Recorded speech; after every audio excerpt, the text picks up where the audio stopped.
Her story deals with a subculture of heavy metal music that some feel is sending a dangerous message to your kids. The forces of evil on the dark side of devil right. And I want to talk tonight about the devil and demons and witches and wizards. And we just mix it up with hardcore and aggression and come out with something we think's an original sound. Loud, fast, heavy, you know. Well, what do you got? What do you got? Hello, everybody, and welcome to Riff Worship with me, Austin Paulson, and the great bald hope himself, Dylan Adams. Dylan, how are you doing today? Doing good. Austin, you look a little different. Did the Bears win? Is that why you look so different, so cheerful? The Bears' constant losing is the reason I've turned so old. So I look so old today because of the Bears. It's all so sad. What's the Nirvana line? I miss the comfort in being sad. Yeah, that's true. In case you all are wondering, I actually am not Austin Paulson. I am this oldest man alive, Justin Swindle. Some people have been confused. Some people have been confused. It's just two of us today. It is we let the boss take the week off because he's gonna be so busy. Yep. Just blue eyes crying in the rain. Early in the morning. He's also going to a couple shows. He's going to see. He is. Coalesce this weekend, right? Right. And it was Morbid, the other one. Oh, was it a death metal band, the other show? Yeah, he's going to go see I Am Morbid, Suffocation, and Noel. Our buddies in Noel. Hopefully he finds out who created the Kill a Cop song at that show. Hopefully we can find out that. You know, Austin gets to take a little bit of a break. You know, he's the boss, so the boss gets to take vacation while the derelicts are at play. So we decided to do a record today that doesn't have a lot of riffs in it. Normally I don't say that, but it's a fun record. It's a great record, matter of fact. I think it's one that you and I can one of the handful of records you and I can mutually agree on of like this thing's rad, like completely rad, like great record. Yeah, I think the songs are weirdly like either the whole song is just chords or there's 5 riffs in like there's no in between. We have talked before about us each incidentally kind of finding out about this band through the Tony Hawk's Pro Skater 1 soundtrack, the song Police Truck. But what was the first time you ever like purposefully listened to the Dead Kennedys? Well, first off, I guess we should talk about you. We've mentioned the band's name. Today we're going to be talking about Dead Kennedys' classic debut, Fresh Fruit for Rotting Vegetables.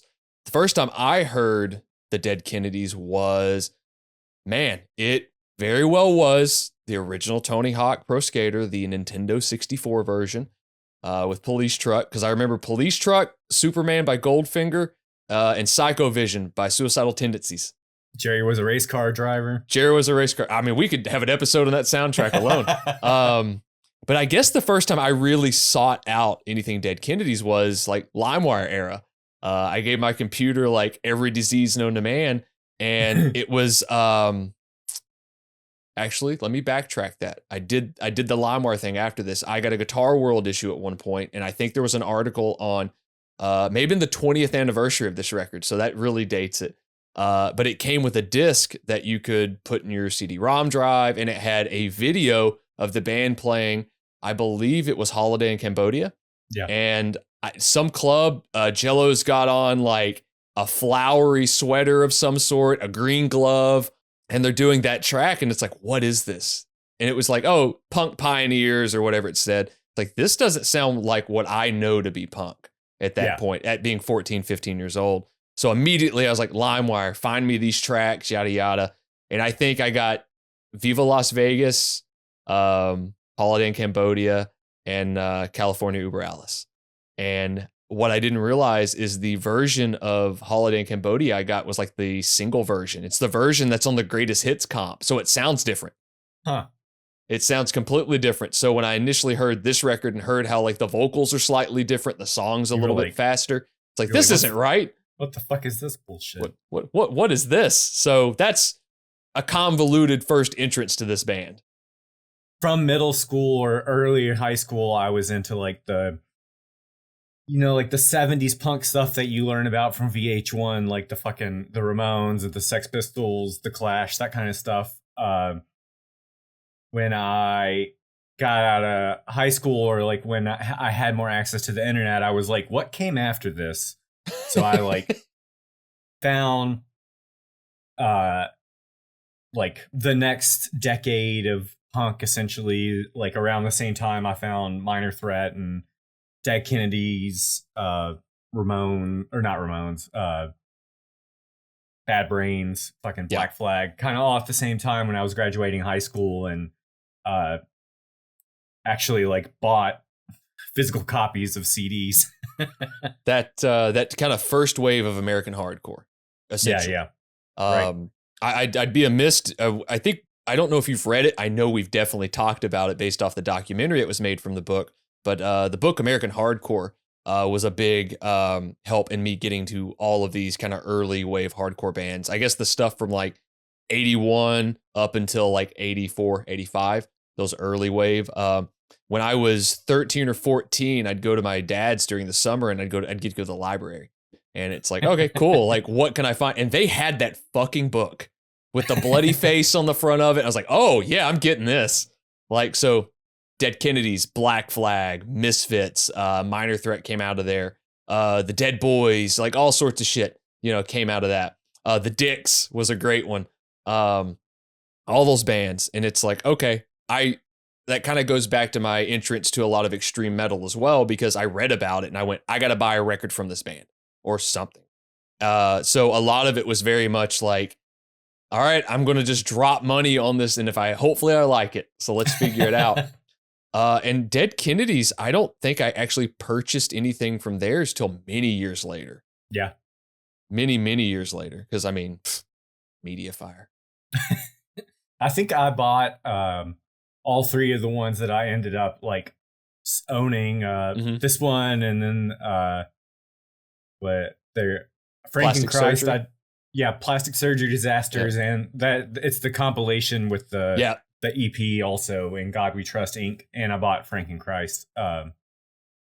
That it definitely, like, I found that album at the right time because I just like political music, but being like a 18, 19-year-old, I was also like a sarcastic little shithead. So the lyrics of Jello Biafra they hit real hard at that point. I think if I were just getting into the Dead Kennedys right now, I like would want something a little more serious out of my political lyrics. But as an 18 or 19-year-old, it was really like, especially because at the time, like The Daily Show with Jon Stewart was big, and the Stephen Colbert Show was big, and it's very like liberal sarcasm. So you're telling me that this fellow named Jello is a sarcastic bastard? Are you telling me? No. How many times does he talk about killing children on this record? How many times? Learning some of the stories about some of these songs has been beautiful. The lyrics alone we'll get into are just they're almost like quips. They're almost like one-liners. It's almost comedy to a scent of like how it's performed. Also, I think Jello has one of the most recognizable voices in early hardcore. Like, I think all of those kind of classic guys like HR, Ian, Henry, Jello, all of those guys. You could even throw Glenn in there as well. Like, all have these very recognizable voices, but something about Jello's has always like stuck out. It's very comedic in how it sounds. It's very much its own. The real vibrato that he has, even when he speaks. This is an extremely political band. There's no ifs, ands, or buts about it. This is about as political as I get when it comes to music. And it is, I would argue, if not their most known track, one of their most known tracks is Nazi Punks Fuck Off. Yep. It's been covered by everybody too. Like Napalm Death, Brujeria, I believe, has even covered it at certain points. I mean, we'll dig into that, but yeah, I can't wait to talk about Jello a little bit for this. Well, let's get into some of the history of this band. Oh yeah. It was kind of started maybe by East Bay Ray. They all lived in around the San Francisco area, like Oakland, San Francisco.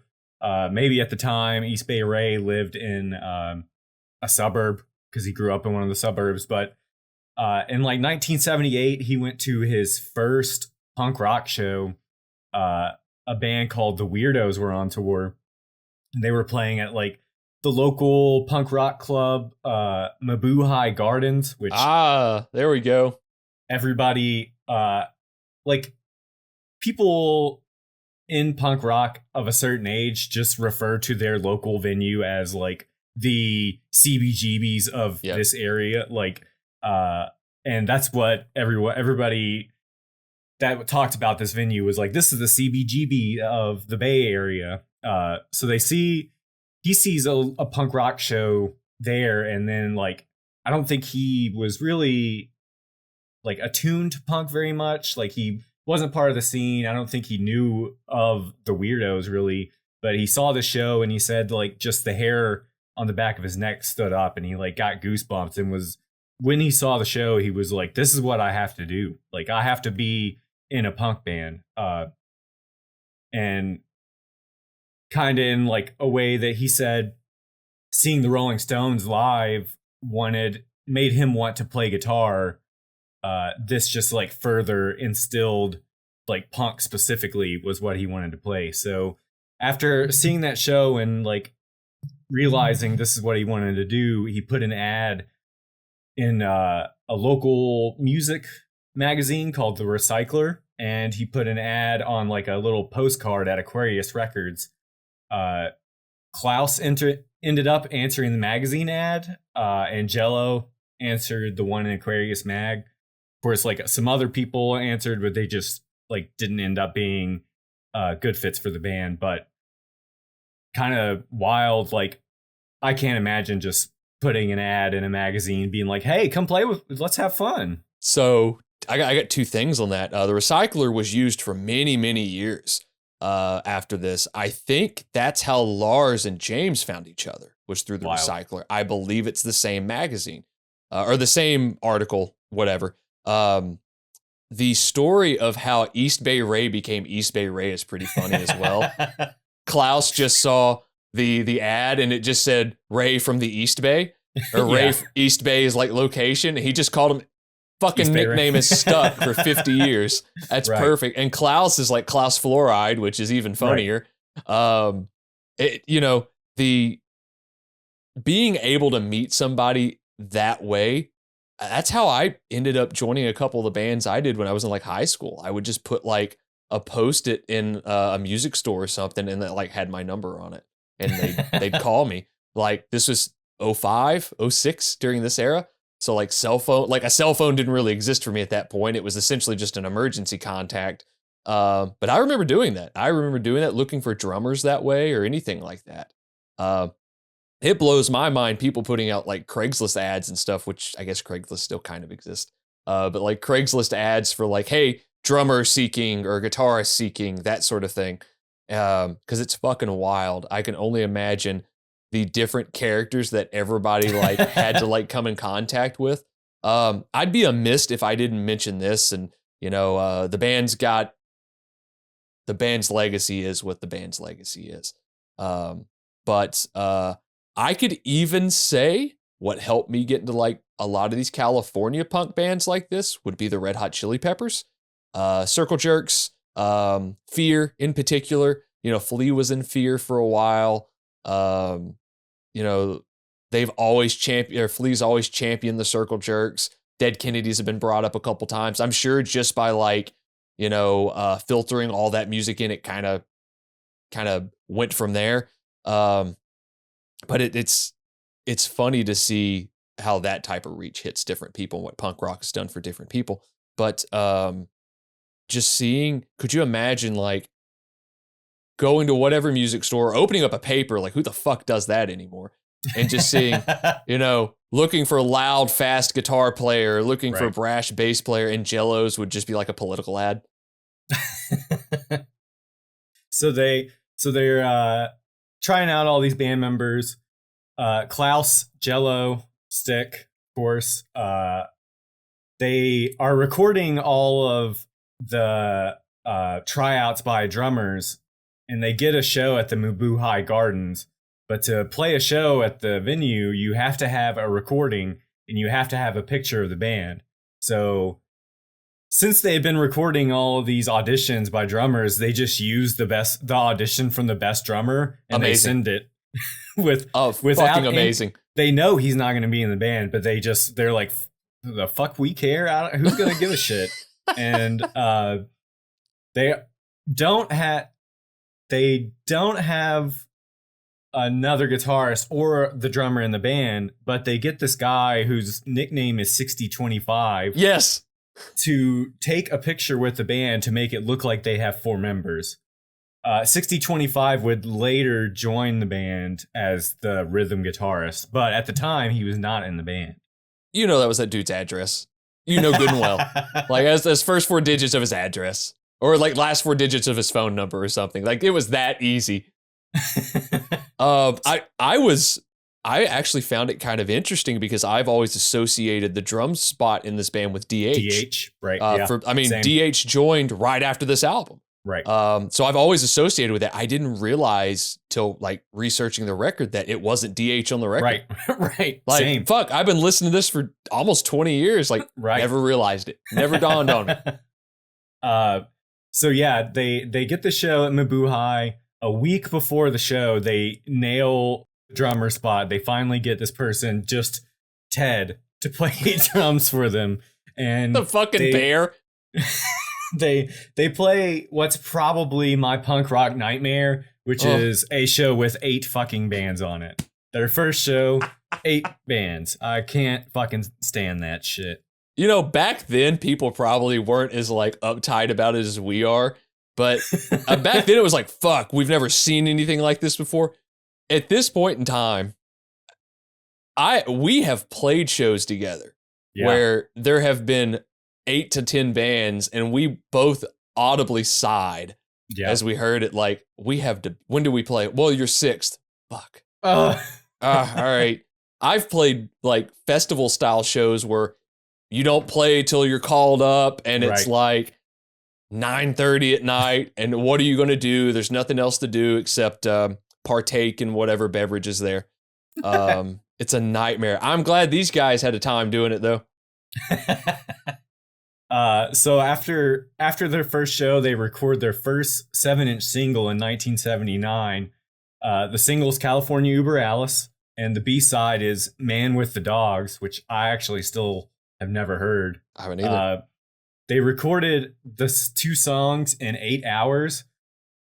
It took 3 weeks to mix those 2 songs. East Bay Ray mixed the songs himself, and he was finding out how to mix songs as he was mixing those 2 songs.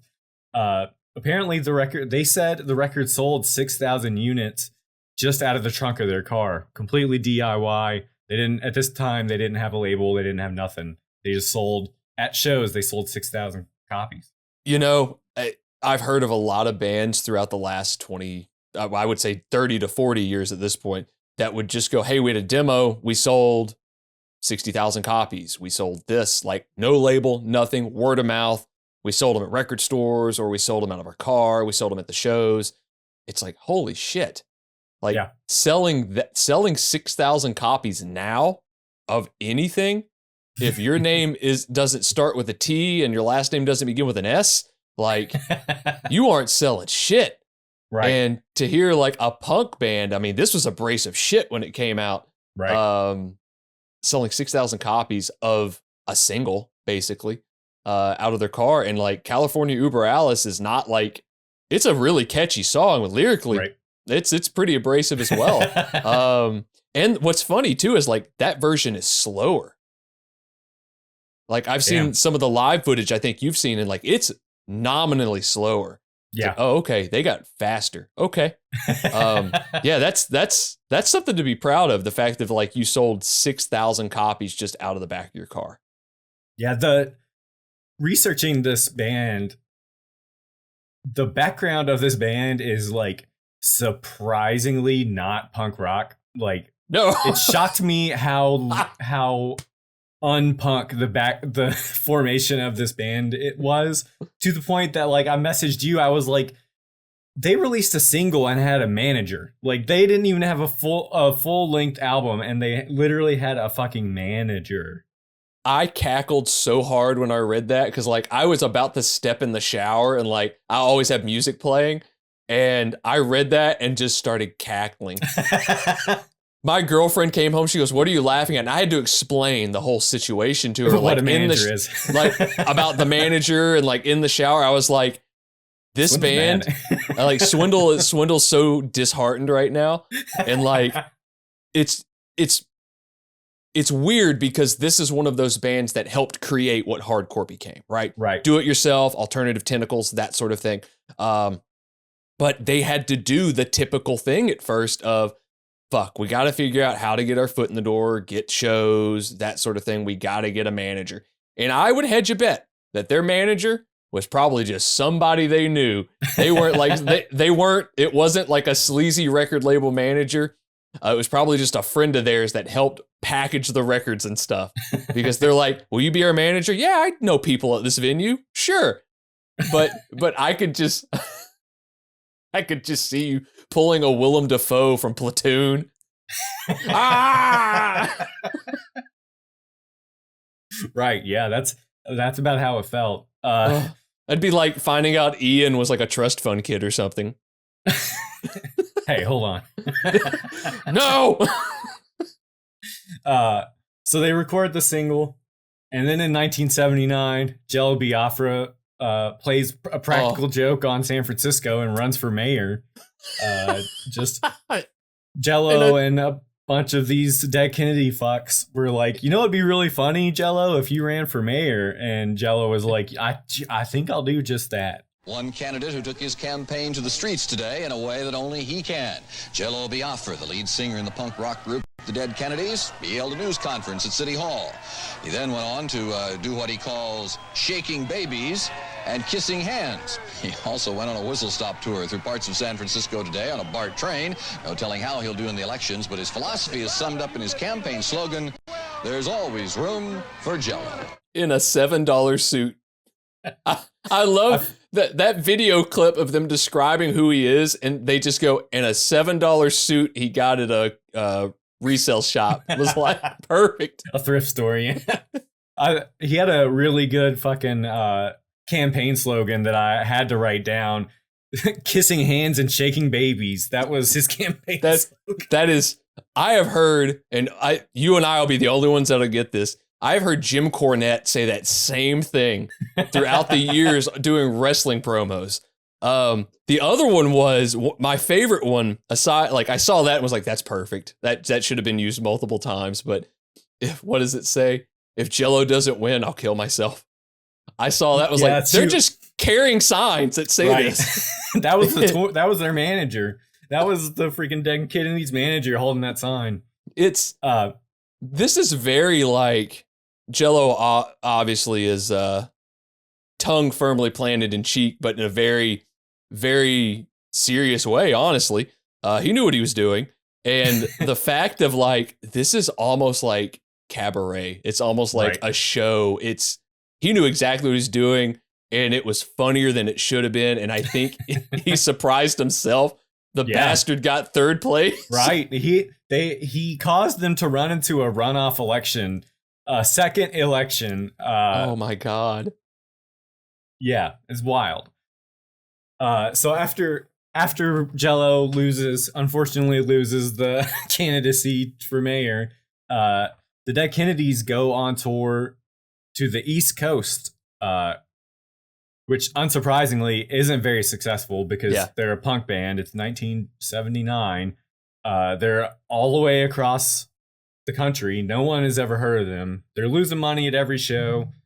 You know, like 20, 30 people come out to all the shows. But kind of like serendipitously some shit you would only see in like movies about music. A person that owns a record label in the UK comes to a New York City show. Like, this is shit that you could only see in some dumbass movie, like fucking Rockstar. Like a person that owns a record label halfway across the world comes to your show in New York City and likes your music. So he's like, he owned a record label that had like the band Gang of Four on it. Mm-hmm. At this time, they only had the single that Kennedy's did. So this person wanted to license the single in the UK and release it over there. And apparently it became like an underground hit big enough that they wanted the Dead Kennedys to come tour the UK, like tour Europe with only a single. It's wild too, because I went back and looked at like a lot of the tour dates that the band did in around this era. And when you think of kind of like tour dates, especially in the modern age, you look at, you know, a tour that could be anywhere from 2 weeks up to, 6 weeks, right? That's kind of standard fodder. Back then, a tour could literally be 4 dates in London, which is essentially what this was. It was different venues in London, different dates in England, I should say, not necessarily just London. But that was it. Like, it was just a handful of dates in England, and they ended up having a pretty interesting time there with all of this. There's some great stories like of a bunch of other early kind of first wave hardcore bands being asked to play the UK. If you've ever read Get in the Van, like Rollins has like a diatribe on like how much he did not like playing England and didn't go back there for like 8 years. They took Ian with them actually on the first Black Flag UK tour. It was terrifying. There's the Misfits played England. Jerry and Glenn got thrown in jail with their drummer. Doyle had to come bail them out and screwed with the drummer, Robo, matter of fact, and was just like, sorry, Robo, we don't have any money. And they're like, we got you, come on. And like just hearing how much trouble some of the bands got into during that point, and who knows, different time. I know English punks were a little bit different than maybe the American punks were. I think they like to spit a lot in the UK. There's a lot of spitting on the bands. There's even great stories of like whatever that venue the Beatles played at when they were starting out at, like people would spit on them, and like someone would set a guitar down, just go out and beat the dog shit out of the guy. The UK trip was wild. Like seeing this band's early tour dates is really funny too, because it would be like a date in Seattle or a date in San Francisco, but then 2 nights later they're playing San Francisco again. It's like, oh yeah, that was our weekend tour. It's like, all right, you guys just got to sleep in your own bed. Like, okay. Been there. Freaking play at that garage on a Saturday and then play at that garage on a Sunday. On a Sunday. That's the weekend tour, right? That's it. Two shows on the same weekend at the same venue. So they get contacted by a man named Bill Gilliam to tour Europe, to go on the tour that you were speaking of. But he tells them that they can't tour Europe on just the 2-song single they have. So he wants to help fund the making of this full length that we're talking about, Fresh Fruit for Rotting Vegetables. He contacts a record label named Cherry Red Records for them to release it in the UK. Mm-hmm. They want to license the album in the US to a record label named IRS Records. The Cherry Red Records, going back to me talking about how unpunk the beginning of this band is and how serendipitous it is, they want to give him $10,000 goddamn dollars to record this album in 1979. And back then, for recording budgets, even then, that was like a drop in the bucket. Like, that is not what fucking Steely Dan or Fleetwood Mac were getting to record anything. But it's a punk band getting 10 grand right in 1979. And in fact, to that point, they decided that they were actually each going to take $1,000 because they knew it was the only money they were ever going to make. And they recorded this album for $6,000. And it's still way higher quality than any other punk band around the time. You aren't wrong. This album sounds, even by today's standards, really fucking good. Like it sounds kind of like a album of the time. Like it doesn't sound dated. It still sounds really fresh. It's funny. All right. They're licensing the US release to IRS Records. So Austin and I did an episode on the Cramps with Justin from The Locust, right? Right. The Cramps released their albums, or at least the album we talked about, through IRS Records. IRS Records is owned by, I believe it's the father of Stuart Copeland. It's the brother of Stewie Copeland from The Police. The Police. Which is hilarious because I guess you could tie The Police in with like that kind of new wave, no wave, like New York punk scene, which was a little bit different. But that's so wild. And I know there's some weird conspiracy theories about how the IRS is actually involved with that label or were. You might be confusing Stuart Copeland's dad because Stuart Copeland's dad helped start the CIA. That's right. Yes. Right. Miles Copeland was the owner of IRS Records. Technically, he was Miles Copeland III. Miles Copeland Jr. helped start the CIA. And apparently, he had two sons that just love punk rock and want to start the Police. Oh my God. But no wonder Sting got popular. But a kind of interesting thing about IRS Records in regards to the Dead Kennedys is IRS Records is distributed by A&M Records, which is a very big major label. One of the co-founders of A&M Records and one of the owners is Jerry Moss, who allegedly knows not the dead Kennedys. The actual Kennedys. The Kennedy family personally, new members of the Kennedy family. And I had an earworm that ate half my brain. He saw this record just like sitting in the building and said that he did not want to like distribute any Dead Kennedys records. So the IRS Records starts a whole new company called Faulty Products to distribute Dead Kennedys records and other records that they didn't think A&M Records would distribute. What in the fucking mob 70s like record label bullshit is this? This is hilarious. It just proves that everything is owned by some sort of like inbred family, such as the Kennedys. I know it's not owned by that, but it's even funnier to assume that. This is very reminiscent of Black Flag releasing Damaged. Damaged was, I believe, going to be on maybe Matador Records or one of the 70s kind of larger labels at the time. And the label deemed it indecent. And they had already printed 25,000 copies. So they fucking shelved it. They left it in the warehouse. And that's why Black Flag had that lawsuit for 3 years and they didn't release a full length. They were fighting that label. So this is very reminiscent, albeit the label was like, we got to earn a little bit of this money back. Let's just create a subsidiary, release it. And if it doesn't work, it's a fucking write-off. Yeah. And well, I mean, the album did go gold. Eventually. But the important thing is the Dead Kennedys got paid. I don't give a fuck about Miles Copeland the third or my God. Or Junior. Could you imagine now thinking of this and now knowing this and thinking of how much the Police argued with each other, mainly Stewart and like Sting. Because Stewart could have easily just leaned in and be like, hey, motherfucker, I know you know this. My dad runs the CIA. So go back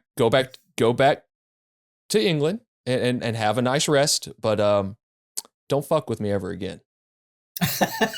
Tell me that drum riff won't fit in. Kiss my ass. That's the best clip. That's like the thing that was your phone background for so long. Yeah. if you can't blast at 250 BPM, fucking kill yourself, kid. It's over. Fucking Buddy Rich. Right, yeah. Anyway. So now we can kind of get into this album. Fresh Fruit for Rotting Vegetables, released on September 2nd, 1980, kind of regarded as the first hardcore album.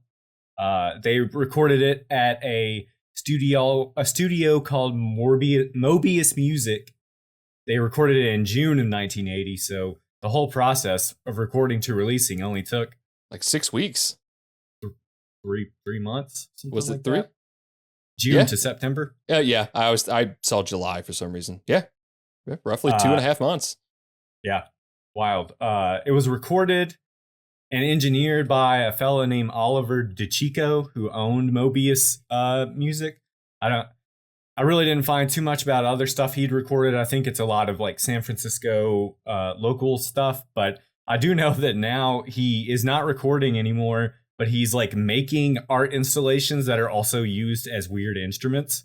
It's kind of avant-garde art. There you sculpture stuff. So good for him for that. I think East Bay Ray kind of produced the record and again like mixed the record when it was like done mastering and recording.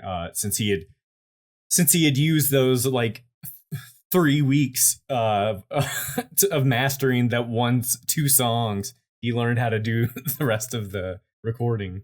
You know, now it makes more sense as to maybe why they did the remaster a couple years back. Is I'm sure he hears every single thing on there he doesn't like. And like, my hands are all over this, so I got to have somebody better than me remix and remaster this. And we'll talk about that in a bit. But I mean, I personally, and I know we've hit on this a second ago, I think it sounds tremendous. I think the record itself sounds really good. It's polished without sounding overproduced. It sounds natural. Like every instrument is loud on there. Right. Everything's got room. I don't know what he did to figure all that out and how to mix it as well as it did. Maybe the drums are slightly low in the mix, but it doesn't seem that way. It seems like everything's there the way it should be. I mean, Jello's front and center. You can hear every instrument. Matter of fact, it's mixed in a way that if you have one headphone on, you hear one side and so on and so forth. It's great. But what I did find interesting about kind of East Bay Ray in this was I hear surf rock all over this, over it. And I know you do too. We've talked about it, but him claiming he's never really been influenced by it or it wasn't something that he really dove into just leads me to believe that maybe just hearing it growing up, being in that area, being in the Bay Area. I mean, you had like groups like Jan and Dean and the Beach Boys and so on. Just that whole scene was blowing up there. That was the American thing in the 50s and the early 60s. So I'm sure some of that just ended up in his bloodstream a little bit. It is cool to see like he listened to kind of that area's country music at that time too, like Merle Haggard and all of that. I could see that. He said one thing that like may lend itself to that kind of surfy sound is in a lot of interviews he talked about being very influenced by the music in like spaghetti westerns. So maybe that would have a lot to do with it. The delays and the reverb on top of it, adding that kind of almost spacey kind of sound to it. Yep. He also said that in relation to the reverb and like kind of echo, like he was also very influenced by the Sun recordings of Elvis and like the slapback echo that the guitarist for Elvis used, like influenced him. He always used an Echoplex, I think was the name of his echo. Yeah, that's I don't know much about those, but there's been a lot of newer pedals that have recreated that kind of Echoplex sound, which is the sound you hear on the record. And yeah, that's a big thing about his style of playing when it comes to any of the Dead Kennedys records. It's not just power chord punk. It is a lot of arpeggiation. There's single note lines. There's different textures. But I mean, it's pretty inventive what he's doing. It's very kind of classical guitar stuff. Not in like the flamenco sense or like classical music, but it is very almost just like, hey, here's your chords, learn your chords. And it's almost like he has figured out to add that to this type of music. Foundational, maybe? Yeah, there you go. Yep, foundational. Great player, great. You know, he writes great shit, even on the records that I'm not as familiar with, as well. Like it's all really good stuff. And then you get to like Klaus's bass playing, which is always a standout. He's Fucking loud. wild. He's loud. He's catchy. He's a really fun player. It's not just that he's like good for good's sake. He's fun to listen to, and he's all over it. He's all over it. It's literally like you get the guitars, nothing's buried under it. You can hear the guitar and bass blending really well. They add to it. It's not like Klaus is doing anything that like steps all over the guitars. It all makes sense. I mean, it's fun. It's a lot of fun to listen to those two guys kind of interplay, and the fact that they're, however you want to view this band now, they're the two kind of original members that are left in the band. Makes complete sense. And then you get the Jello's vocals and his lyrics, and it's just a lot of fun to figure out what the fuck he's talking about sometimes. I mean, the line about the my favorite line is they've come for your uncool niece is my favorite line on the whole record. California Browns. Yeah, that whole song basically being a piss take at that politician is great. Jerry And it's Brown. it's the politician too that everyone's like, he's not even the one to really go after. He's just kind of like watching paint dry. Right. Yeah. They were like, why are you going after the liberal? Why don't you sing about Ronald Reagan? Just he had a thing against yuppies. Right. Yeah. And hippies. Yeah, absolutely. Ted's drumming again. I thought it was DH. I'm sorry, Ted. I'm sorry. I thought it was DH on this record. I've always just assumed that it's been DH the entire time. But the drumming's great. You know, it doesn't do anything crazy on here. Like there's nothing hyper flashy. It's just very well kept in time. It's fast. It's really fast. Some of these songs are hyper fast. Right. The grooves on Kill the Poor are great. The whole intro, how it swings, and then it kicks in, like really good timekeeper. Honestly, again, I thought it was just one guitar player on this record. Well, it mostly is. 6025 was not in the band at the time of the recording of this album, but he joined, I don't know for what reason, but they had him play guitar just on the song Ill in the Head. But which is like, that's one of the songs on the later part of the album, and it's like the really fucking weird one. Like with the weird dissonance in it. Yeah. And apparently in an interview that I don't think I used like many notes on from this one interview, but in one of the interviews, East Bay Ray said that 6025 was kind of more into like kind of weird progressive almost music, and he wanted to be like, he thought the Dead Kennedys ideally would have gone more in that direction than like just a hardcore band. So I think that played a part in him leaving the band. I assume that, I don't know this, but I would assume that he just kind of wrote that song, and that's why like they had him playing it. Yeah. Yeah, that would make total sense at that point. Not a song that they were really like, okay, like it's his song, like let's put it on the record. It's a good song. I enjoy it. But I could definitely see that from that perspective as well. At when I got in the Dead Kennedys, that was probably the song that like sealed it. I was just like, oh my God, this is fucking weird. Like that's the weird one. Yeah, like I gotta listen to more of this shit. Yep, that's the weird one on the record. But before we get into like the breakdown of the record, there's a couple of notes about the art. Man, they were upset. Right. The front cover of the art is some cop cars that are set on fire. First of all, that's great. I love cop cars being set on fire. Second of all, that picture in particular was taken from what's called the White Night. Yep. Which just sounds awful. It sounds like a night I do not want to be involved in. But apparently this was the night that Dan January White 6th. That's a different white night. Yep. Apparently that white night was the night that Dan White was acquitted for the murder of Harvey Milk and George Moscone.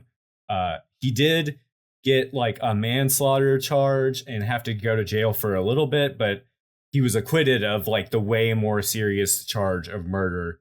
And I think there were like in San Francisco, there were a lot of riots and a lot of violence, which I'm not going to say is a bad thing in this case. And fuck the police. So, hey man, they definitely did it. And they saw a good photo op for this record of like, and I'm sure this Jello had his hands all over this of like, yep, this is what we're using. This is what makes sense. Apparently, they got the first print of the record, and IRS Records for some reason had colored it orange. Like instead of the black and white photo, it was all orange, and like Dead Kennedys was written in black, and that caused a big ruckus, especially Jello. Allegedly, he was like, they made my fucking album look like a circus. Like it looks like they're fucking circus colors on my album. So they sent that shit back and made him print it in black and white. You know, I never had even seen that version of it until researching this, because I've always just seen the black and white one, right? But I hear his voice anytime, like I hear his fucking voice, and it's like, God damn, I could just hear his voice getting higher as he's getting more upset with that, and it's like perfect. Like this is great. For a band that was kind of the first band to do something like this, you know, we talked about how this is, you know, viewed as possibly the first hardcore record. I do have I did kind of want to chime in on that. This was very abrasive and aggressive for the time, but this is still firmly rooted in kind of older punk. Like there's still a lot of influence from that. It's still much more melodic than what hardcore became to be. Even just a year later, really. But it was still different enough and abrasive enough to separate itself from the pack, which is why I think it's considered the first hardcore record. But not only do they have trouble with the cover art, they have trouble with the back art. The back of the album was basically, it ended up being a show flyer from the Mabuhay. I've always pronounced it Mabui, from the Mabuhay Gardens. And it featured a band that was broken up, and it wasn't the Dead Kennedys, but the band ended up being a Christian rock band, and they didn't want any association with DK. They sued the band. The Christian rock band sued the Dead Kennedys, but they sued them initially for like a 7-figure number, like something fucking crazy. And then it was finally settled for $3,000, and all they did was basically just stopped using the likenesses of the band. And that's it. I mean, that was it. They just wanted their faces removed. So in pure like punk rock fashion, it's like, let's just take the heads off. Right. Like, yeah, put everything there and just take the heads off. It's like, and I saw the photo. It looks kind of like, you know, like an old doo-wop band. You wouldn't have ever thought it was a band from like the 70s or anything. You would have thought it was a band from the 50s or 60s, but it was a recently like broken up band. The thing that is wild to me about that is, how did they even figure it out? How did they come to know that their likeness was on the back of the Dead Kennedys record? Dude, it's the same thing happened to Tad about 20 years later. Tad released an album called, it was their second record, the 8-Way Santa. That was the name of the record. And they used a photo that they found in a photo album at like a Goodwill or something. And they changed the color scheme on it a little bit and just put it on the record. And this was a Sub Pop release. So it didn't have crazy distribution, but it was wide enough that it would end up in like, a Rhino Records or something like that. Yeah. The couple saw it in a record store and sued Sub Pop, and they had to change the label, or had to change the album cover. And it's like, things can happen. And a lot of things have happened, and it is wild. But it's already starting to show up as like, you know, one step up, two steps back kind of situation with the way the record's being released, which is kind of traditional for any hardcore band during this period. The labels didn't know what to do with them yet. Touring wasn't really a thing. I would even say Black Flag might have been the first band to really get into hardcore touring, doing it for themselves. And, you know, that step hadn't quite been made yet. So it was still a really weird time for punk and for hardcore. And this is kind of the step in the right direction with that. But what you get is, I mean, you get 13 great fucking songs. You get a cool cover. You get a really fun cover on this record. And it's still like 30 minutes long, like 33, something like that. And it's fun. Every listen I've done with this record, I have fun listening to it. It's not just like, oh, there's a couple like sagging songs. Like, no, all the songs are really fun on here. Some of it is kind of like circus music in an event. Yes. It's so much fun. You kind of talked about it earlier, but I wanted to come back to it about like East Bay Ray's kind of like influences. I was thinking about it today about like, he mentioned how much he loved Elvis, like the Sun Sessions and like Merle Haggard, as you said. I think like a lot of the songs do kind of have like the rock and roll like structure. Like the chord structures are like kind of classic rock and roll chord structures in some of them. But I think that really like it kind of adds to this vision of the band, including like the art of the band, the like lyrics, and even like the name of the band. It all kind of, it as a whole package, it, especially the lyrics, they like seem like they're almost lampooning like all the shit that you think is safe. Like everything from the 50s and 60s that like your parents or grandparents loved, like everything that you thought was safe growing up is actually like stupid, and it's all dumb, and you were dumb for thinking it was safe. And I kind of think that like weirdly having rock and roll chord structures in a song that's called like Kill the Poor, it like kind of weirdly makes that fit even better. Like it's weird. I can 100% attest of the fact that this was absolutely a bit of a bait thing for a lot of people. 100%. I will say this: if you listen to the record, like if you slow a lot of the BPMs down on the tracks, it really is. It's just 50s and 60s rock and roll. Like a lot of it. You know, there might be a couple tracks here or there that are different. I mean, as you mentioned, the lampooning, the reason Viva Las Vegas is so fun is because it is like so over the top. It's this band doing it. I believe they add a verse, and it's great. Or it's, as the lyric stands, I wouldn't say it's a whole verse about I got coke up my nose to dry away the snot. And it's like that's such a funny line. And there's some borderline thrash shit going on in there where like the band kind of bottoms out a little bit. It's just like, it's fucking cool. Like with how they did that. And it sounds like this band doing a cover, and somehow they made it their own song. Right. It also fit, like it does just sound like, because a lot of the rest of the album sounded like 60s rock and roll. That song just sounds like a 60s rock and roll song. So let's get into it. Yeah. Fresh Fruit for Rotting Vegetables by Dead Kennedys. The first song, Kill the Poor, starts off. This album starts off, it's a lie. It's a farce. It's just fucking open chords. But Jello is singing some dark, staunch shit about what's the line? Efficiency and progress is ours once more now that we have the neutron bomb. It's fresh and clean. Gets things done. The song is about using a neutron bomb to kill poor people so that rich people can turn the earth into a factory, which they're gonna do. They're gonna fucking do. It's a farce, as you said, in many ways. The opening of this track is it's like lulls you into this false security of, oh, it's kind of a swinging rock and roll thing. And it's just bap, just right into like an hour. 90 miles an hour, just good fucking catchy punk rock shit. Right. We've talked about the musicianship of this band. It's top notch. Jello is the fucking conductor from hell.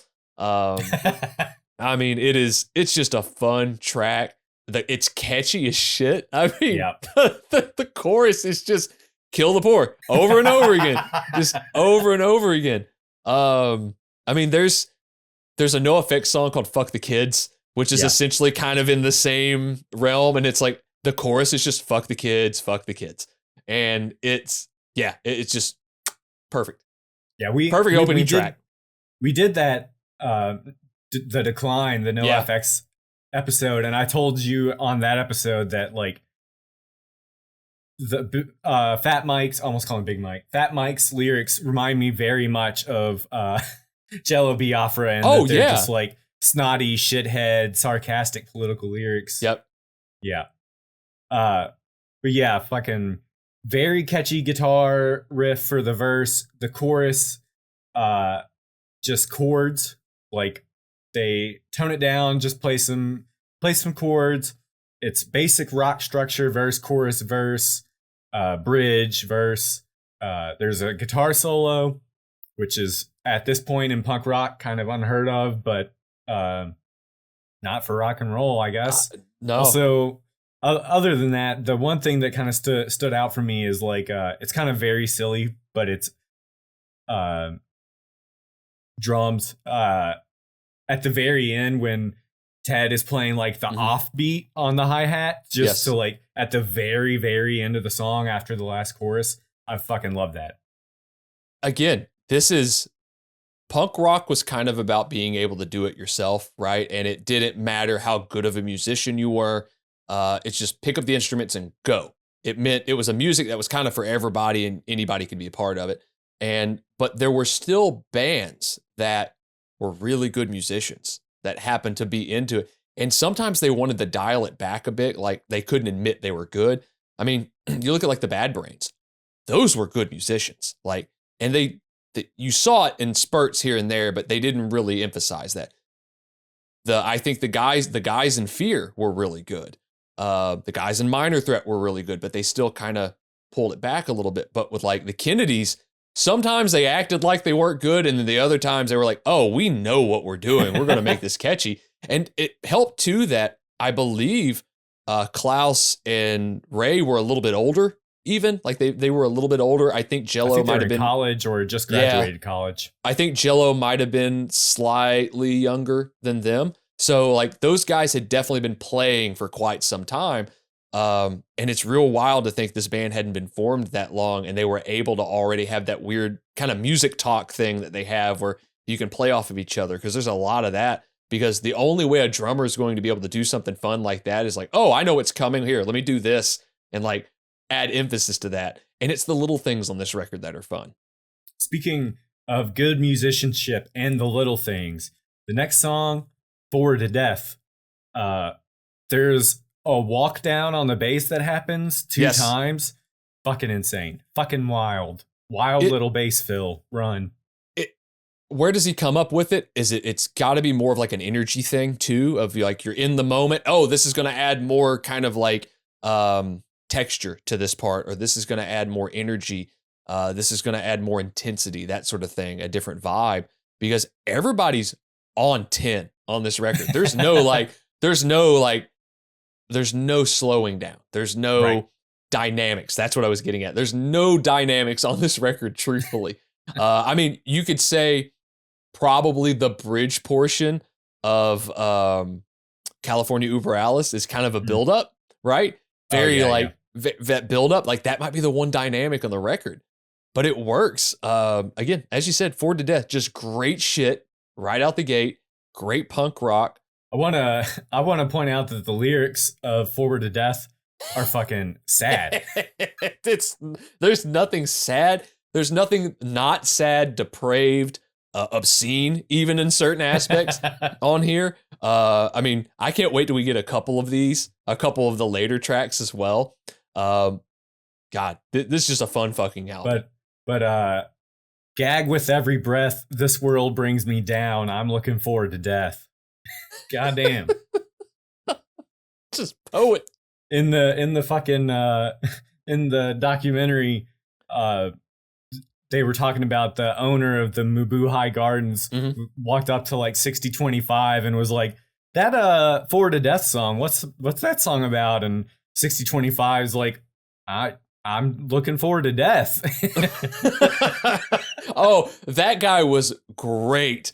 The owner was just like, and they all had a different character of him. They all did a different voice rendition of him. And they're just, and he's like, yeah, I was just the loudmouth that decided to book him. It's like, God, he's the polar opposite of the guy that ran CBGBs. Polar opposite. That guy was like, I fucking hate everything about these bands.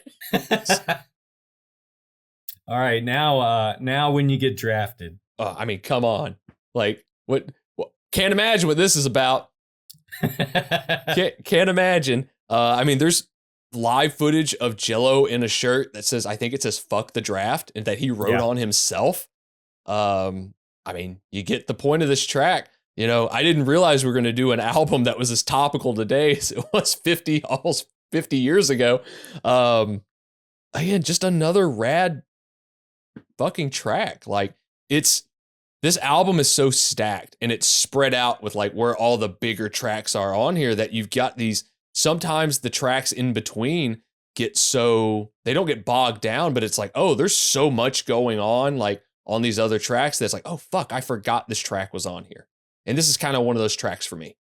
I wrote that the verses of this song are kind of normal hardcore verses, just like a Ramon song or a Minor Threat song or something. The choruses are kind of like almost blues progression where you like play the root, but then you go up to like the fifth. Yeah. Like where if you're playing the E, then you go up to the same riff, but on the A string. Right. The modulation thing. Right. Yep. Yeah. And the guitar solo is like very sci-fi, like maybe. Yes. Yeah. Yep. That's theremin like almost. Yeah. Almost like a theremin. Yep. Again, I know I'm going to say this a lot, but it's just, there are great tracks on here that, I mean, some of these tracks are literally like, here's kind of what punk rock is. Like, listen to this. This is what it is. This is also a good record for someone that's going probably from something that's more rooted in maybe Ramones-esque punk rock, The Clash, kind of the classic bands, to what was to become, this is a good stepping stone for Ramones to, Bad Brains, or Ramones to, Minor Threat or something like that. And it's good when you've got tracks that are just well written. It's almost like alt rock to an extent. Right. Like if this album was released today or in the 90s, I mean, it would have been fucking huge, I think. Epitaph or somebody would have put this thing out and it would have been like a weird sleeper hit. I mean, it's fucking wild. But you got when you get drafted, and then you got Let's Lynch the Landlord. Yeah. Actually, that is you saying this band is a good like linchpin from the Ramones to Bad Brains. This song actually, like, Let's Lynch the Landlord is a perfect like song. It would be a perfect song to like show that, because like it's slower song for this album and it's very like ringy, chordy, but like the bass is carrying it, of course. It's like kind of just the verses are just like two chords, but you get all these ghost notes from the bass that like stand out and make it sound like a lot more is fucking happening than is happening. And that makes like almost the whole song. And there's a really surfy guitar solo for this song that I noted. Those were kind of my only two notes. What I liked about this track too is you did mention it, where it's 2 to 3 chords the entire song. The bass kind of carries it and connects everything in between. Bands that took that approach with that, where like you look at the Descendants. I mean, there's bass all over those records, and that's very Dead Kennedys-esque, right? And then you look even further than that when you look at like the Dookie record, which is just bass on top of bass all over that. Like you don't have something like that or a Rancid's and Out Come the Wolves probably without this record. And like Klaus doesn't really get brought up a lot. I would even argue to say he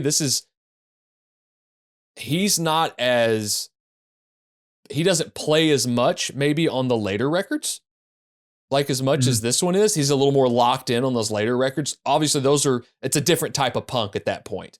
Right.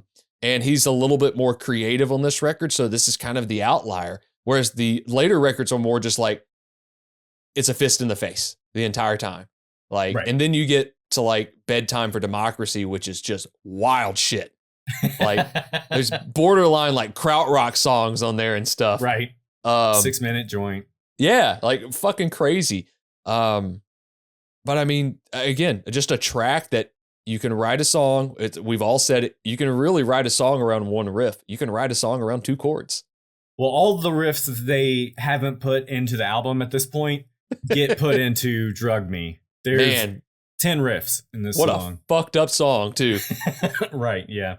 Jello is like singing at 1,000 miles an hour. It's like the guitar and bass are kind of doing like a grind riff almost. The like fucking weird shit. The bass is super punchy in this song. Like I don't know if he's like popping the pick harder against the strings just for or like maybe like lifting up when he's playing. I don't know what he's doing. Probably just hitting really fucking hard because he's digging in on a lot of this recording because you can almost hear the strings like grinding the frets on there. And he's loud. He is really loud. It's really mid-rangey as well. It's very punchy. Everything's kind of mid-range heavy on this record. I've noticed like the bass doesn't have a lot of actual bass frequency to it. It's very percussive. It's very punchy. You know, I'm sure when they played live, I'm sure you felt it as much. Or maybe it was a complete contrast to all the arena heavy bands that came, you know, from the 60s and the 70s of like, no, I want my bass to sound like this. And it's like, here it is. This is what it is. I think it's like a 66 jazz or something like that. Just crank the fuck up. And it's really cool sounding. But you're right. I'm glad you mentioned like the grind thing in this track because there are so many bands that owe kind of to this band in particular with kind of the political aspect, the aggressive aspect, the do-it-yourself aspect, owning your own label, so on and so forth. I mean, I mentioned Brujeria, I think that's how you pronounce it, earlier. Like they were huge Dead Kennedy fans to a point that an interview happened with Jello throughout the years, and they asked him what his favorite band was. He's like, "Oh, it's this band, Brujeria," and it's like, "Are you fucking kidding me? Like, come on, like come on, like Jello's got his ear to the underground." And I think he also had a really good grasp of maybe what sounded extreme and what sounded very abrasive. And I'm sure he pushed the guys in the band to go, no, we should do it like this here. And it's going to sound really extreme and abrasive and it will reflect the lyrical content of the song a little bit more. Because I should have brought this up earlier. The music reflects the lyrical content really well. Mm-hmm. Like really well. There is a spot in the second chorus where like going into the chorus, there's like a little drum fill. And then they go into the like the da da da da da da da da, and they start singing "Drug Me." When the drums come back in that second chorus, they are off. They just are. Yes. And then somehow they get back on beat, and I don't know for the life of me, I don't know how in the fuck they do that. I do not know how he gets back on beat because he is off beat. We got $6,000, Ted. I'm going to have to mix this thing for 30 fucking hours.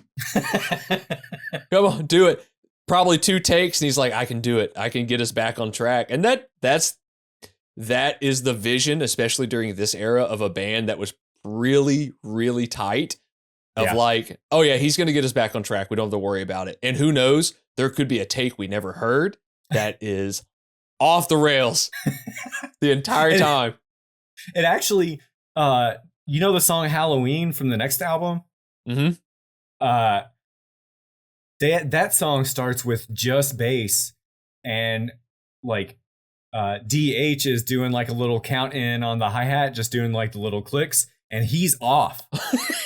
And a person, when I was growing up, when we like first listened to that album, he was like, no, like it's the Dead Kennedys, they're just being weird. And I was like, no, he's just off. and I don't know for sure, but I'm pretty sure I'm right, because they're just like a punk band. Like it was an accident, and they just kept it in. Sometimes when it comes to that, and I know we've played with different people, sometimes if you're just used to the song and you count it in, it doesn't matter how the drummer necessarily counts it. Yeah. Because someone's going to be pushing. As long as you know where to start. There you go. Someone's going to be kind of pushing the tempo a little bit anyway. It's going to ride itself. If it's slightly off, you're going to get there. And it's all about just kind of bulldozing through it at certain points. And I'm glad to know this band can do that, especially during their fucking heyday like this. Actually, I think it wasn't Halloween. I think it was Riot. I think that was the song I was thinking of. Well, now we've got to find out. But again, the whole line of like drug me till I'm dead, like just keep going, like fuck. And I don't know for sure what that's a response to. I'm sure it's a response to just like a lot of people of their age group were probably just used to, you know, taking a few, having fun, that sort of thing. Yeah. But it also could have been a response to the whole kind of 1950s, 1960s thing where amphetamines were given to mothers as like mother's little helper kind of thing. Oh yeah. I know there's a Rolling Stones song that loosely mentions that as well, but this is a lot cooler of a song. It kind of, I didn't look up the lyrics to that song, and that's probably the song I know the least of the lyrics for because they're all so fast. But it gave me a very Ramones vibe, like Teenage Lobotomy or something like that. Yeah, absolutely. Just very much in the vein of we're tired of taking what you're telling us to take. Yeah. And that, you know, we're tired of having to take something that's going to keep us from thinking. Then we get into Your Emotions, which is kind of just like more of a normal song to me. Yeah. Which is fine because the last song was fucking wild. It's kind of one of those tracks that hits in between, like, I mean, God, the two tracks before Your Emotions are Let's Lynch the Landlord and Drug Me. And then right after you've got Chemical Warfare. So like Your Emotions is just a really good, straightforward song. Right. You know, from this band. And there's a lot of aspects to this band too that went on to influence other bands. Like every time I've listened to this record, I'm like, this could have easily been the first Mr. Bungle record. Like the one with quote unquote, the very first record that they did. It's like, yeah, there's a lot of that on. There's no way they didn't draw influence from like the Dead Kennedys. And I think we're starting to learn that maybe the Dead Kennedys were more important than they maybe get credit for. With a lot of like, especially a lot of like, I guess alternative. That's more of just like a term used now. It's not really meaning alternative to anything anymore. But like weirder music, let's just say that, like they're a huge influence on weirder music. Art. And art rock. Yeah, there you go. Like art rock bands, you know, and we all listen to like different forms of music. Like there's a band I'm a really big fan of called Igor that is off the fucking wall. Like it's just everything's thrown at the wall and it's all on there. And there's no way that a little bit of this didn't seep into that. That Child Bite record that messaged you about. Yeah. That's again, DK all over that. Like it's a intense, it's fun, it's atonal at certain points, but yeah, 100%. But you're right. I don't have really much on this track. So let's get to Chemical Warfare, which that first time I listened to the Dead Kennedys, before I got to fucking Ill in the Head, this was the song that like I was like, oh, this band is for me. This is fucking weirdo music. This is right up my alley. It's funny because this is not the first track I ever heard called Chemical Warfare. There is a Slayer song called Chemical Warfare recorded like 5 years later. 100%. Slayer also loved the Dead Kennedys. Yep. Jeff Hanneman always had a DK sticker on his guitar. Always did. Jeff was kind of the punk guy who also wrote the best riffs. in that band. And Chemical Warfare, great track. It's weird. It's about exactly what you think it is. I mean, it's based off of like Reaganomics. It's based off of kind of the Cold War that was going on, that still is probably going on. I mean, it's as topical now as it was 40 fucking years ago at the dawn of the 1980s. And it's also one of the classic songs on this record.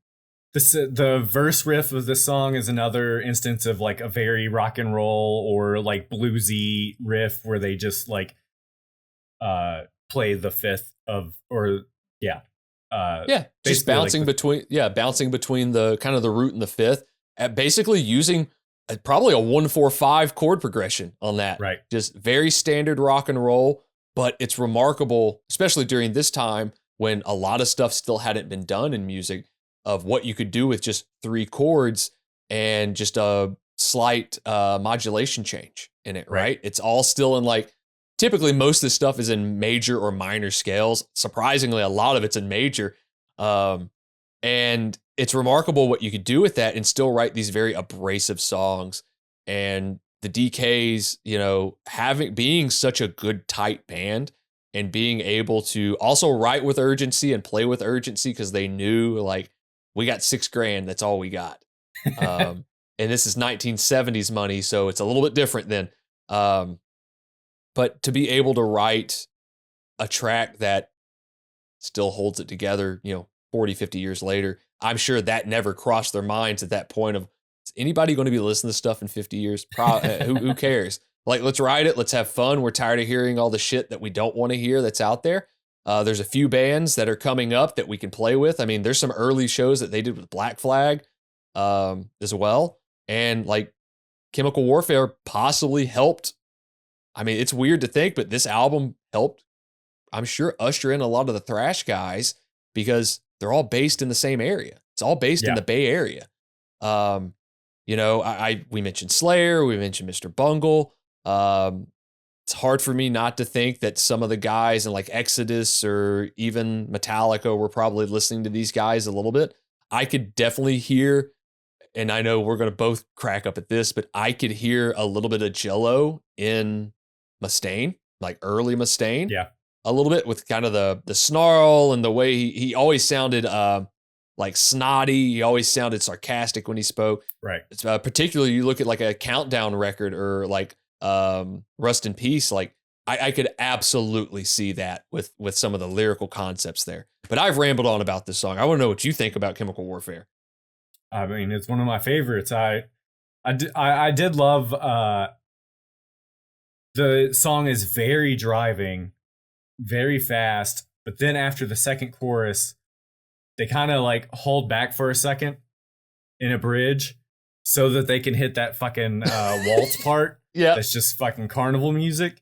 And then the waltz comes to an end and it's just a gang of people just screaming. Warfare. Well, not even before that. Like there's like the "Let me out!" Oh, and that's there's right. Like fucking babies crying and that's right. Fucking saw noises for some reason. Just wild shit happening in the song. Hey man, if you got buddies and you're like, we may never ever get a chance to do this again, like let's do it. Let's just put our buddies on here. Let's cause as much noise. Let's make this as jarring to the listener as possible. And this goes back to your statement on the ISIS episode. Part of being a musician is being a dick. And I don't think there's a better representation of that than Jello Biafra. I'm sure that part, they're like, what can we do to fuck with everyone? Yeah. It's very John Waters-esque. I truly believe that like part of playing music and making music is just actively wanting to piss people off. Like to varying degrees. I'm not saying that like Sabrina Carpenter is making pop music to make somebody angry, but but those live shows are pissing off a lot of white parents. But I definitely have been in multiple bands and had multiple songs where I say like, should we piss people off and do this? Like, I think we should do that. That'll make people angry. Just do it. Just one thing to upset everybody the entire time. What's the thing? What's the thing that you can do at a live show that you know is gonna fucking annoy someone? Like Tune with no throw it tuner in there. pedal. Yep. Tune with no tuner pedal. Then we get into California Uber Alice. It's funny that this track isn't necessarily a single because it's out of maybe the most known tracks, probably the least damaging. Kill the Poor was the first fucking single. Right. Yeah, to be fair, California Uber Alice was the first single the band ever recorded. That's true. It's one of the oldest tracks. That's very true. And this is also the track too. When you listen to it on this album, it's fucking fast. Yeah. But if you go and you listen to those older renditions, it's like kind of rock and roll speed. It's like, you know, like 120, something around there, kind of standard 4 on the floor rhythm, but they go hard on this one. And it's catchy. The vocals are cool. I think Jello's even layered a little bit on it too. There's the fucking, they do the, sorry to cut you off. They do the version of this song for In God We Trust Incorporated that is about Ronald Reagan, but they do a lounge jazz version of the song for that. Perfect. That's fitting for this fucking band. I think it's called We've Got a Different Problem Now on that EP. I think that's what it's called. But yeah. That's great. That's so much better than, I mean, there was a band called Reagan Youth, and like after a while, it's like, it's a good name, but you've kind of put a glass ceiling on yourself, right? With that, it's like, it's not like Millions of Dead Cops, and you can use that for an eternity. But like, I'm so glad that they didn't use the same title and just went on to go like, yeah, let's do the song, but just adjust it. And now, like when they perform it, like I've seen, like Jello just did this track with Dillinger. I think at like Riot Fest, like he popped in and sang it, and he did a whole kind of Trump aspect to it. He's done stuff with Schwarzenegger involved. Like it's been all sorts of it. It's kind of fun to watch as he's like aged throughout the years of like, oh, what political era are we doing this from now? It's kind of like in a way, it's kind of like old folk songs. Because they, like, old folk musicians would use the same, like, melodies and chords and songs, but just, like, change the lyrics to whatever was, like, most notable at the time. Yeah, absolutely. Topical. That's the word, right? Topical. You know, how can I still have the same message, but date it to the time? Make sure it's more topical. Make sure it's more fresh would be the word. This is another good instance of them putting one of the more straightforward songs immediately after a completely batshit insane song. Yeah, because it's really straightforward. There's not a ton of like craziness on it. It's just a really good song. And obviously the highlight for me is like even the music on here is a little more dialed down. Like it's very straightforward. It's a lot of 16th and 8th notes going on. Like there's some cool like rhythmic things in it. But the standout for me is Jello on this track.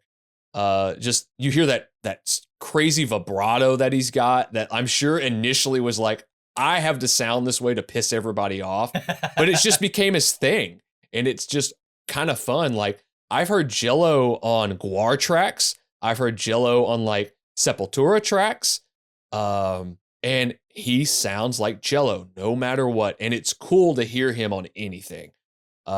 Like, yeah, he's fucking crazy. I think Rollins has even said, like, I love Jello, but his politics scares me sometimes.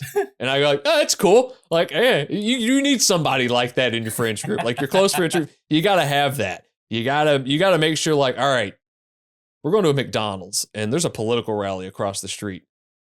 What's he gonna do? Like, what?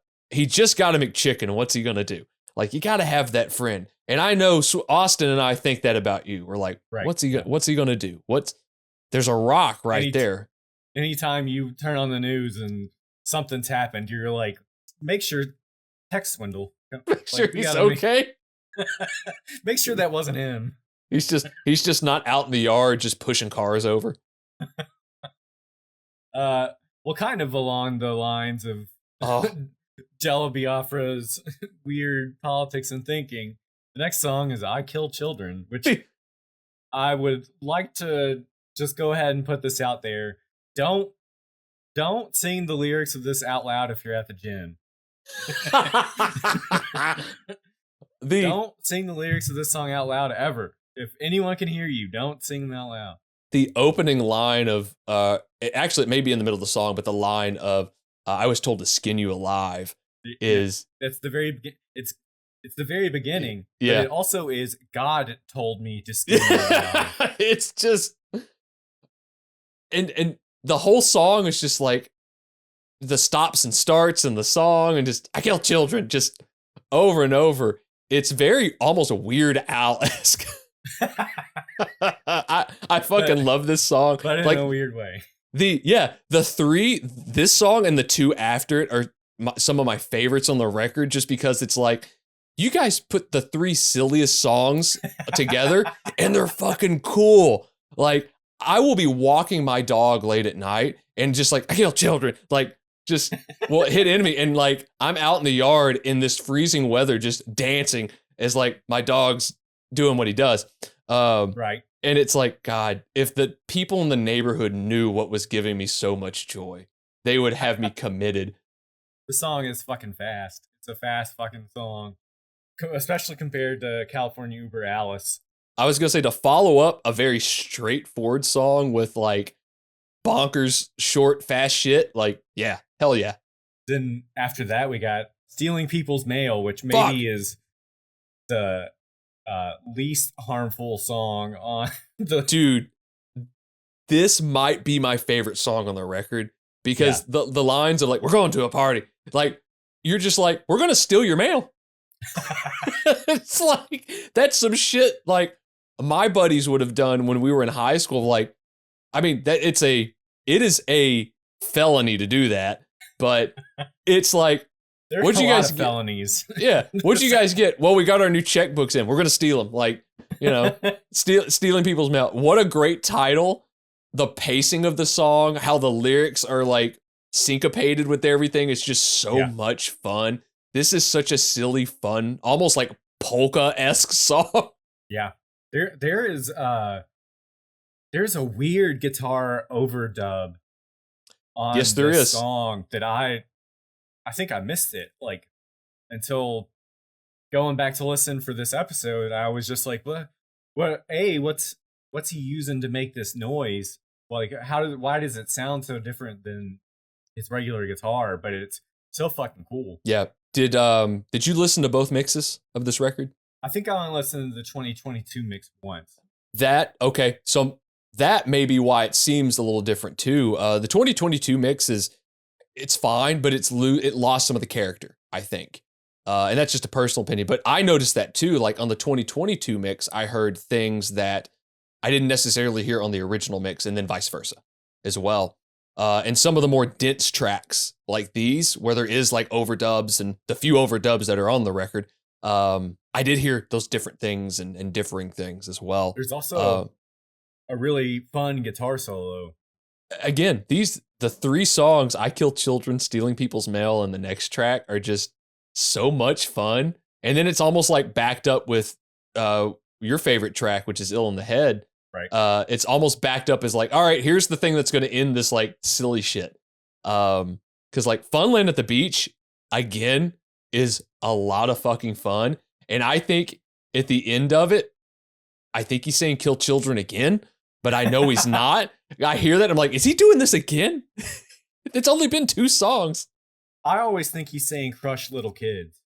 That is it. So that's what it is. Yeah, but it's still like, all right, so I kill children and crush little kids. I'm looking up right now. I am too. Crush little kids adorn the boardwalk. Oh my God. Crushed little kids adorn the boardwalk. Well, I wasn't sure that it was about that until this moment. I thought it was that too. I was like, there's no way he's doing that just a song off. Is this like a sequel? Like, I kill children, crush little kids, crush little kids. I guess Funland at the beach ain't so fun after all. Maybe fun for Jello. The riffs though are very catchy for this song. Yes, they are. Yes, they are. I mean, again, these like tracks 9 through 11 are just fucking fun. Like I love the whole record. I wouldn't remove a track on the record. I may go back and like look at like Your Emotions or look at Bored to Death or look at specifically those two tracks and maybe dig in a little bit more and go, okay, how I may say I like those tracks more on a different day, right? Just by paying a little bit more attention. But right now, like those three, anytime I listen to the record, I'm like, fuck, here come those three tracks. Like, oh, just silly, crazy, like obscene almost stuff that's going on in those tracks. Yeah, it's Just- definitely obscene. Yeah, I mean, like it's not the TSOL track for sure. It's not Code Blue, but like, Yeah. it's close. It's not far off. I think the riff is very catchy, but I also think that it like is written in a way that is it wraps back into itself in a very satisfying way. It like it gets to its end and it like kind of loops back around to a place that makes complete sense for it to restart. Like it's kind of like the song that never ends, or like the riff just kept going in a circle into infinity, like it would make sense. It's stuff like that makes you feel like things are in a different meter or a different time, because it'll end at like a point that the next part starts off almost immediately. It's like, did I miss something? And you realize it's resolved very well. It resolves. They wrote it with that in mind to have a really good resolve, because you look at, and we'll get to it. I'll talk about the track when we get to it, but there's a really big track on this record that we haven't talked about yet that has crazy shit all over it.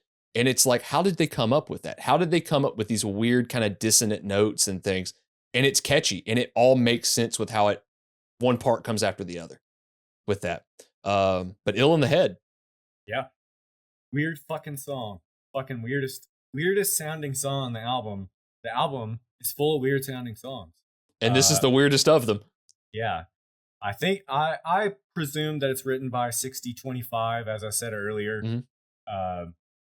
They're like little interludes in the verses that they're in 5.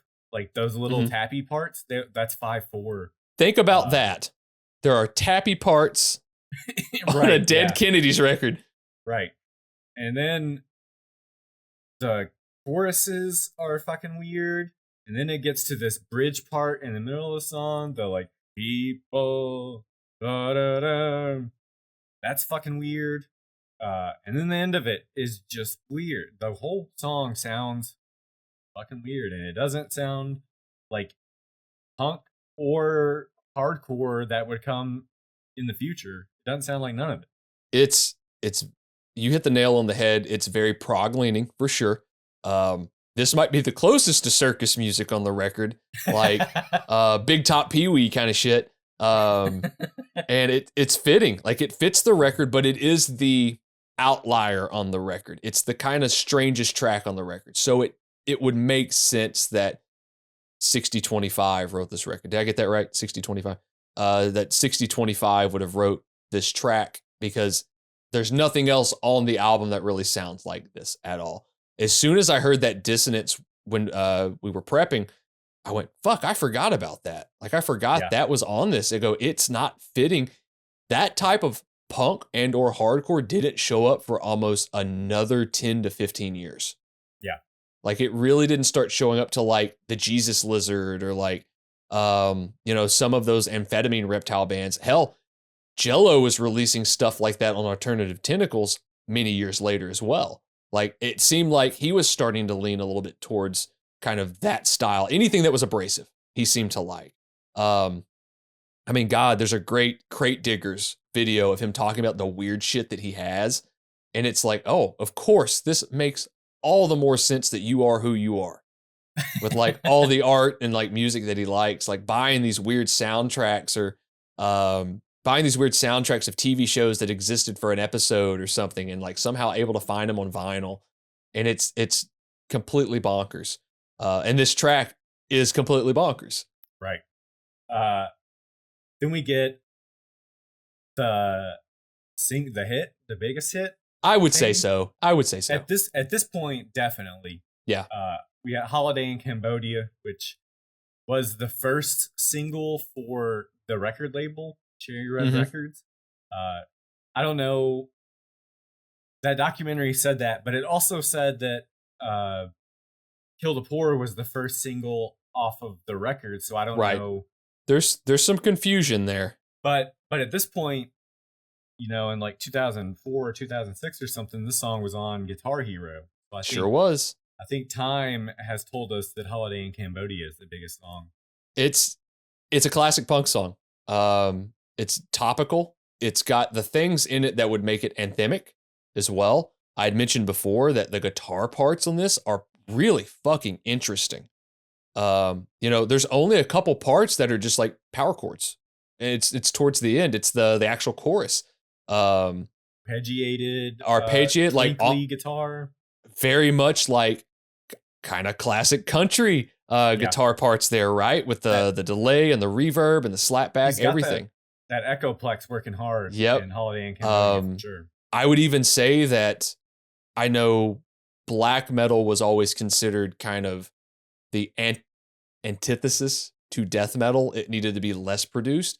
Like some of those arpeggiated things that he's doing on this track, it's like, okay, yeah, I could see, my brain was like, okay, I could see where maybe that second wave drew from this, like indirectly.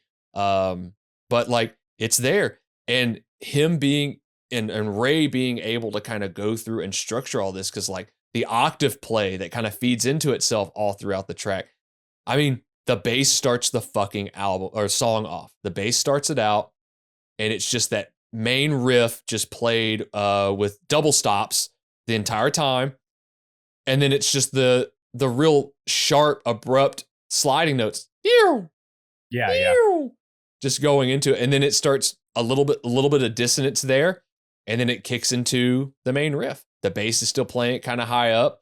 And the guitar is playing it kind of in the first position. And then they mute it a little bit and Jello kicks in. Like, it's a classic track. It's the most surf sounding track on the record too, I think. Right. This is a possibly third instance of a very like pop composed song coming after the weirdest song on the album. Yeah, absolutely. It's, you look at this track and I think it's got, it's actually got two kind of subject matters to it. It's got like rich kids going off to college and thinking like that's what the real world is. And then it talks about, you're a little bit more fluent in this as well, but it's got the kind of the crisis that took place in Cambodia with the dictator Pol Pot. Am I correct in that? Yeah. And you have that in which that's a very memorable part of the song. Pol. Just him repeating Pol Pot. Yeah. And it ends with Pol Pot, and the lyrics on this are very abrasive. They're a sign of the time as well. There's looking back on it now, certain lyrics could have been changed to something else very easily, would have fit right in. I understand the semblance, but as you said, and we talked about off air, at a certain point, you are still a non-person of color saying something that is directed at people of color. Right. And I get it. I saw a great rendition of this with like the Foo Fighters on MTV2 where Serge Tankian was singing it. And he said brothers, which I thought was like, okay, that even at like 16, I went, that makes more sense. Right. Like that makes that much more sense. But it's the classic song on the record. It's the song, I'm sure that when you think of this band or people get into this band, this or Police Truck, maybe from a different era, are they going to be the two tracks you hear most? But also bringing the Police Truck thing. I did not realize the B-side single for this was Police Truck. Yeah. Police Truck. I thought it was just not, it's not on this album. No. I thought it was much later because it's on like that collection of compilation, the comp. Yeah. So I thought it came later. I didn't realize it was a B-side to this single also. Well, we had talked, I guess, when we decided to do this record, and I thought Police Truck was on this record. Right. For years, because it sounds very similar to this record. Yeah. And I think you brought up, you're like, I think it's just on that comp, man. And we got the looks like, holy shit, it's not. It's on that greatest hits comp that came much later. And that's, matter of fact, the Holiday in Cambodia that's on that comp is the version I heard first. because I listened to it recently. It's like, oh yeah, that's the version. But this one's really like crisp sounding. It's really polished sounding. It's loud. It's abrasive. It's a fun track. You could have ended the album on this track, and it would have ended on just Pol Pot and just blackout. In the record. But you get a really fun cover that is again very reminiscent of the rest of the music on the record. It's very circusy, very kind of kitschy, if anything. Which is, I mean, there's the great cover. I can't remember the album title that this band did. That's got the Shriners in the cars. That's Frankenchrist. That is Frank. Oh, I thought the cover was the Geiger thing, or is that just the insert? I think that was the insert. Okay. But the cover of Frankenchrist is like so fitting, and this just sounds like that cover. Just dee dee dee dee dee dee dee, just the entire time. And it's fun. They add, Jello adds lyrics to it. The musicianship on this is really fucking fun. The ebb and flow of everybody. The bass is tremendously loud on this track too. Yeah, like we were saying earlier, like musically it just fits in. I think aesthetically it also fits in for like what the Dead Kennedys are going for, to make fun of and lambast all your favorites. I think they really hit the nail on the head. It's a good cover. It's a good, fun way to end the album. It's a very fun way to end the record. And if I may be mistaken, but I feel like they use this song or this version of the song in the Nick Cage movie where he's in Vegas. I'm sure someone's going to... if Austin were here, he would cut my head off for not being able to know the title of that movie.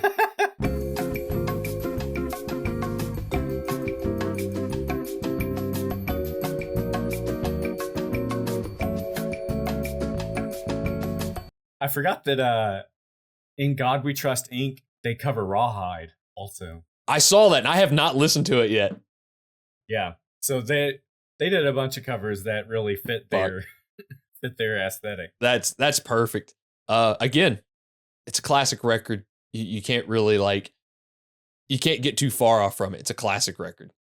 After the record, as we mentioned early, Ted leaves the band and D.H. Peligro joins the band. He's with the band until they break up in 1986, but he's also with the band after they reform in the early 2000s. Yep. And he did play with the band till he passed away, correct? I didn't realize he passed away. Really? Yeah, he passed away, I think about 2 years ago, maybe 3 years ago. Goddamn. Yeah, I don't really want to bring up what happened because it's still kind of disputed in there. It's pretty ugly. But I believe he played with the band until he passed. So yeah, in 1986, the band releases Bedtime for Democracy, and then they break up. And I think they had decided that they were going to break up before Bedtime for Democracy, so I don't think it was like anything about the writing, I think, or the making of that album. I think they just were like, we'll make this and then we'll be done. Yep. Yeah, it seems like maybe that was the decision. I think the band was officially broken up prior to the recording of the record, and it was just like, this is it. This is all we're doing. And if that was released that way now, there'd be a 2-year world tour of clubs and all of this. And back then it was like Maximum Rock and Roll was like, they're fucking done. Yeah. And that would have been a great place to leave this band. But unfortunately, yeah, in 1998, 12 years later, the remaining members of the band, or the people that would get back together, East Bay Ray, Klaus Fluoride, and D.H. Peligro, sue Jello for $76,000 for back pay for royalties. And they eventually win that case in 2003, and it gives them the right to reissue all of the past Dead Kennedys records. Any purchase of any Dead Kennedys records post 2003, I believe Jello still gets royalties from, but they're mainly handled by the other guys in the band at this point. So any release that probably we own was released with that in mind.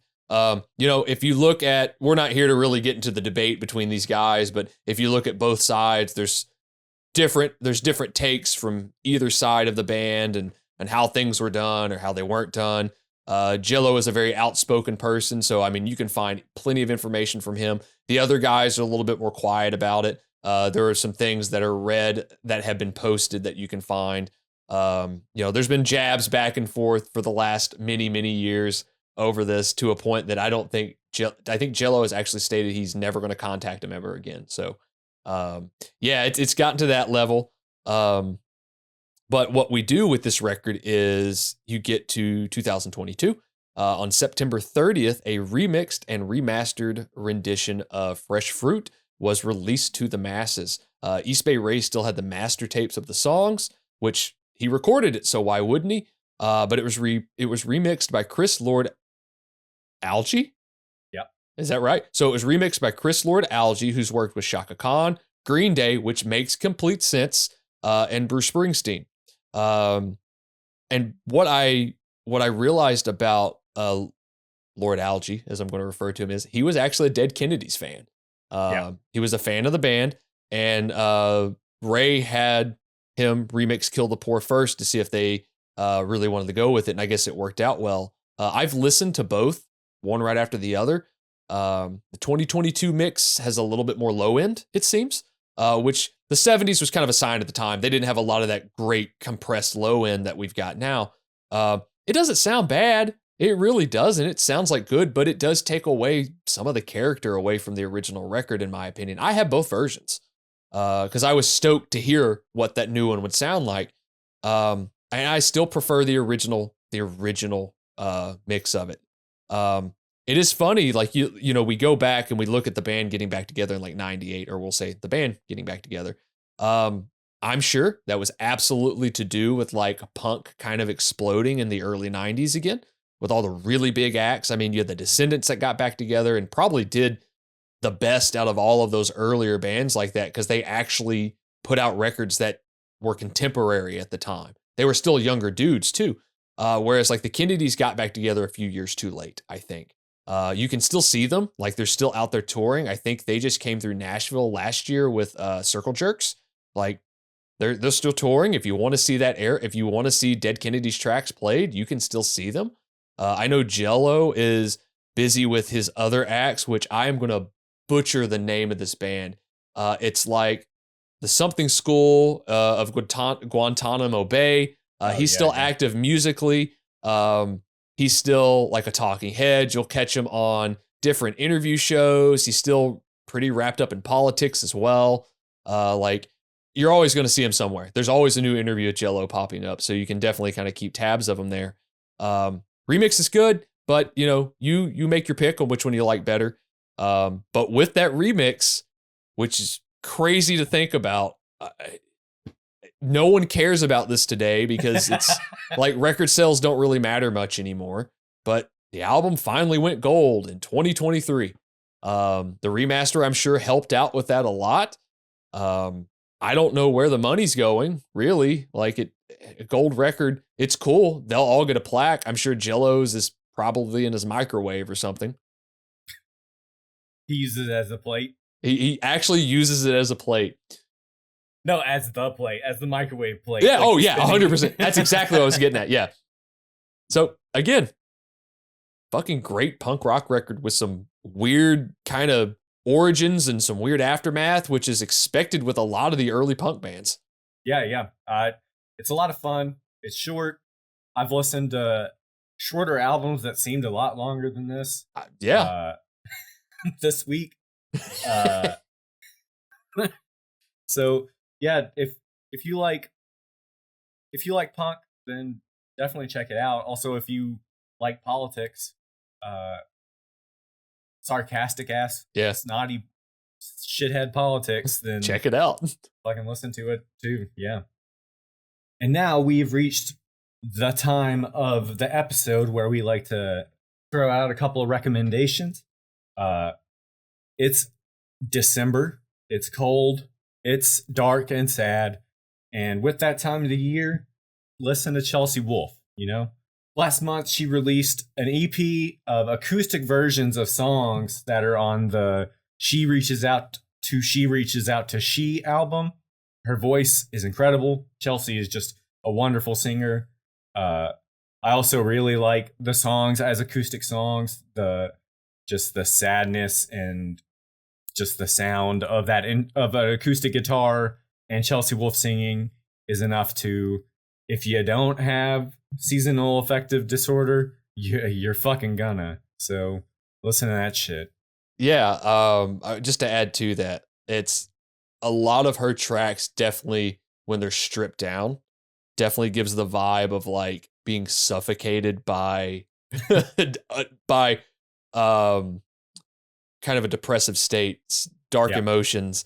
You kind of crawl into the blanket and you're okay with it at that point. So like it's very fitting for this kind of bleak time of year as well. So she is one of the kind of few artists that I've noticed that does that so well in every facet, because she's done things as far as like electronica style albums as well, and they've all kind of reached that darkness. I mean, you and I were both big fans of her Converge collab. Yeah, Blood Moon as well. Yeah, Blood Moon was tremendously dark. But yeah, check that release out for sure if you haven't already. I recently became aware of a band called Emasculator. It's a brutal death metal band, and I believe the vocalist was in another band called Abnormality, and maybe even a band called Unfathomable Ruination.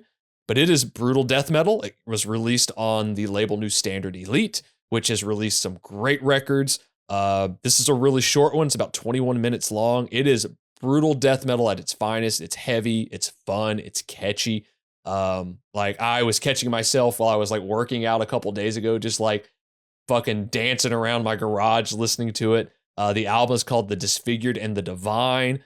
This is a great release. The album cover is really fucking cool. It looks like it has three different goddesses on it as well. But yeah, Emasculator, The Disfigured, then the Divine. Check that shit out. All right. Well, there you go. You can catch up with us on Instagram, Facebook, Twitter, at Riff Worship Pod. You could check Dylan's reviewing albums out on YouTube, the reviews from Dill Bozer's Den. For other contemporary releases and songs, you can check out a playlist that Austin and I curate called Riffs on Repeat. On Apple Music, Dylan curates a playlist called Hits from the Crypt. Come back, watch us again. We'll be doing a different album next week from a different era. I can safely say that much to be true. We're doing a special episode for Christmas, and then we're doing a year-end episode coming up. So yeah, we got a lot of things on the book. For now, that's me, Justin Swindle, and Dylan Adams saying goodbye. Woo! Oh yeah!